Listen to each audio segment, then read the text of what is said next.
to light it, double platinum. I'm sorry, I've got to do this. What? Mum, Parky. Parky. She's got this thing, right? She's got this video player that you can take photos off. It's a laser thing. So, just one sec. Can we get this on? Because if we just get a still...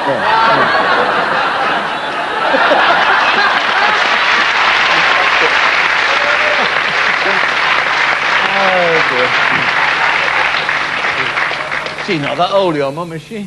Well, she wouldn't let me say it. No. Now, let's talk about this success you've had, because this is not the first time you've had success. So that would take that. Is it a different kind of success this now for you? Yeah, it means a great deal more to me now, you know. It's quite funny. I got my platinum disc, and then I'm getting a double platinum disc now. And... What's that mean, double platinum? It means I'm very famous. It means you have me on your show. Yeah, double platinum thing. And somebody said to me today, where are you take that disc? You know, I said, they're in the loft. And I haven't unpackaged them, you know, they're still up there collecting dust. I'm going to get them out now. But I used to think when, like, quadruple thing, you know, way. We used to do that on shows like this, and these quiz as a prize. Just hold them up. And it used to be like holding a prize up for a record company, because I did, you know, it's a different thing. Yes. I wrote, you know, this album with Guy over there. I wrote this album. That's Guy's mum. I wrote this album with Guy. It's my stuff. People like what I'm saying, you know, and people can relate to the song Angels, and it's fantastic. And also, it's been played at hatches, matches and dispatches an awful lot. Is it? Births, weddings and funerals, and that's great. Covers the water. You've got them all there, haven't you? Yeah, got them all. Got the lot.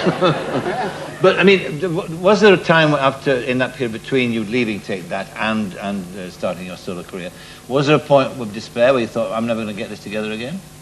No. Wasn't there? No, not really. No, I sort of lost the plot for a bit. That was great. For about a year, I just went out and didn't come back. I went out New Year's Eve. And I told my mum I was only going away for a night. I moved in with somebody in London, you know. And then next year, and for a whole year, just stayed down in London. Then next year, New Year's Day, I brought my bag back to my mum's. So that was some party, that one. But was that, in a sense, was that reaction to, I mean, when you would Take That, from what one reads about you, became kind of institutionalized in a sense. I mean, it was like being in a cult. It was. It was a very, very strange, you know. You weren't really allowed to talk to people or get different views about what the business was like. You were kept cocooned, really, so you couldn't, I don't know, so you couldn't be rebellious or get any knowledge of anything else. So, yeah, like I did in the end. I just went, right, I've had enough. Don't know anything about anything. Why can't I go out there? Why can't I do that? So I went and did it, and now I know why I can't do it. Can you do me? No, I haven't tried it yet. No. Go on. You have to do it. I think Ewan's got a bit of chance tonight. I was saying, there's a Harry Enfield bit there somewhere, isn't there? Can you do it? Mr. Green, that's more of a normal wisdom thing, isn't it? You'll do me when I go triple platinum. I will, though, won't yeah. You? Will you have me on your show? Yeah. Fantastic.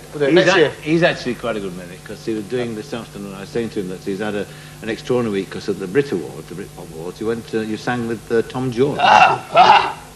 The wisdom of a fool. It was top. It's top. I knew he was going to out-sing me because obviously it's Tom, you know. And then I thought, what do? You sing, well, you try to mimic him the best as possible because my voice, I'm like, you know, like a girl. Yeah. Come up and see me, make me smile. so I decided to do him, and it was, you got to learn how to pony up like I'm on a barone.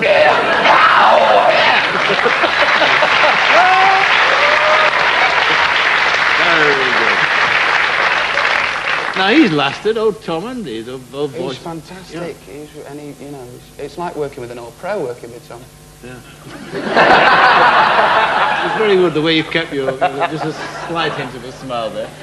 Remember when he did that song, what's the song Kiss that he did with the Art of Noise? I think I better dance now. That's great. There's a line in it where it goes, the original line when Prince sang it was, women not girls, they rule my world. It's women not girls. And he sang, women and girls. And they said, stop. It's women not girls. He said, I don't want to leave half of them out. Fantastic.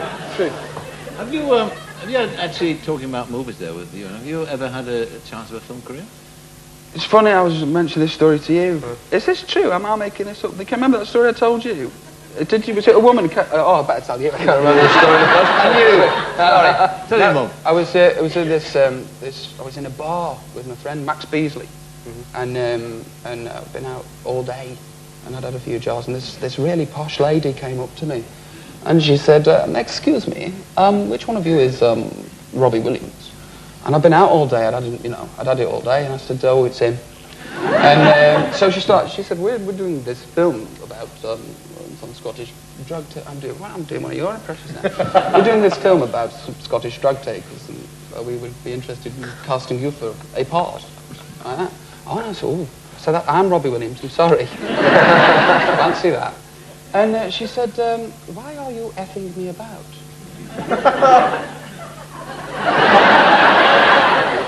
I said, I've been out all day and I've been getting this all day.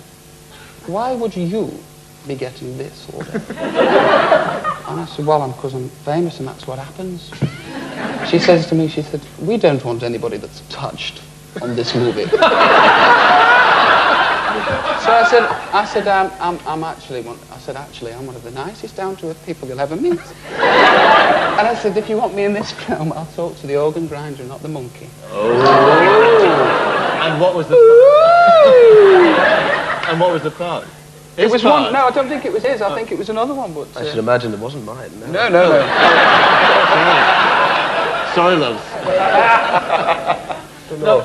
What again? I mean, the other thing too about you, which is interesting. Again, like you, at 16, you took off that film, and again, like you, did you always know what you wanted to be? No, not really. I wanted to be an actor. Started acting when I was 8. Do you? Yeah, I did. I still do actually. And I did a lot of theatre stuff. And basically, my mum wanted me to go to college and to university, and I didn't get any qualifications. And I knew that, she was going to go mad at me. So I auditioned for everything that I could. And one of these things was this group called Take That, and then off we went. It didn't just happen just like that, though, did it, with Take That? No, it was about 3 years. What were you doing in those 3 years? I mean, like loads of gay clubs and stuff. We started off at we did gay clubs for 2 years. Yeah. It was fantastic. I didn't know that sort of thing happened. What was it like, though? What was it like to stand in front of 20,000 people, or probably more? Because I can't imagine. All actors want to be rock stars, and all rock stars would like to be actors, I think. Because I'd love to know what that was like. Get the buzz. Well, 25,000 people. It was when we did a gig in Chelmsford, and it was like 40,000, and it was just too big. It's just too big. You don't, there's that many people. There's no one there, Right. And unfortunately, at that gig as well, there was like 100 people at the front getting crushed. So we're up downstairs singing "A Million Love Songs Later," and there's people getting purple down in the pit, which is not a good sight. What about the girls? I mean, what about that kind of?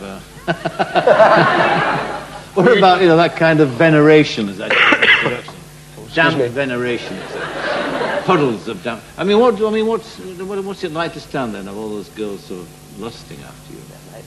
It's all right. It's all right. It's all right. I just wish they'd listen now. we used to do when we used to do like Wembley and the NEC and stuff, and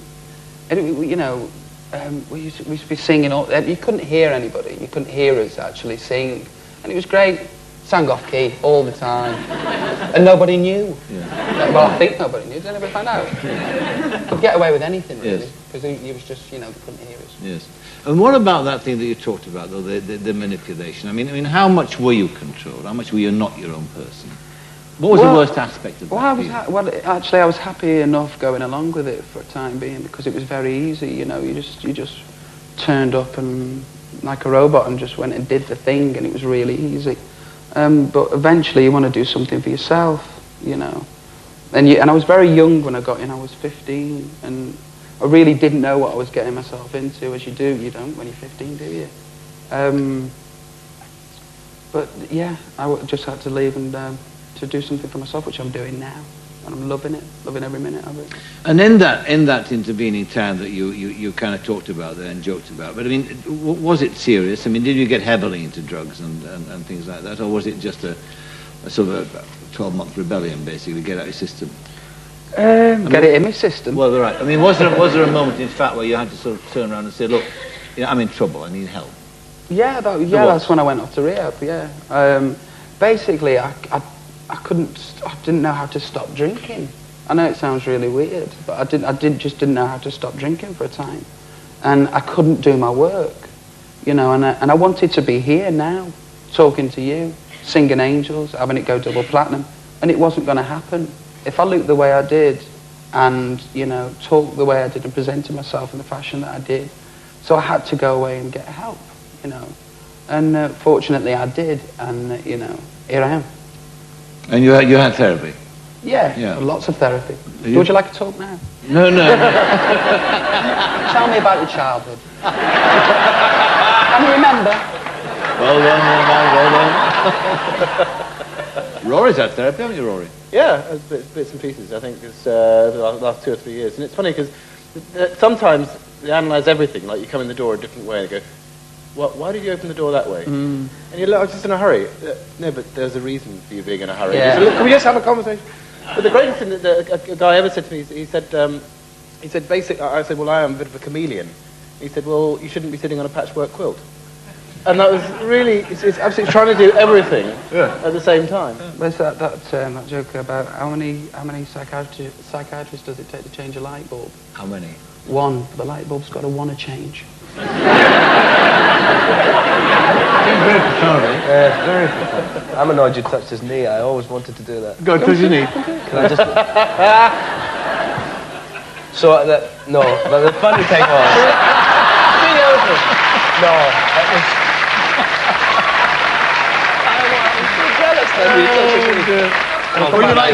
Would you like a message to your mum as well? Oh yeah, hello. Oh, my fans increase, yeah. Okay, well, sadly, that's the end of our show.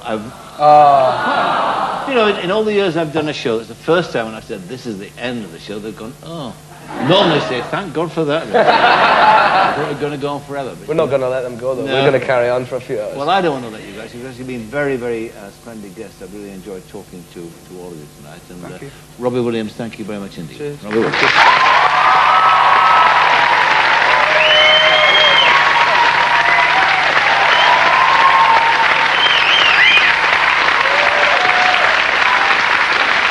Over here. Very good night. Good night.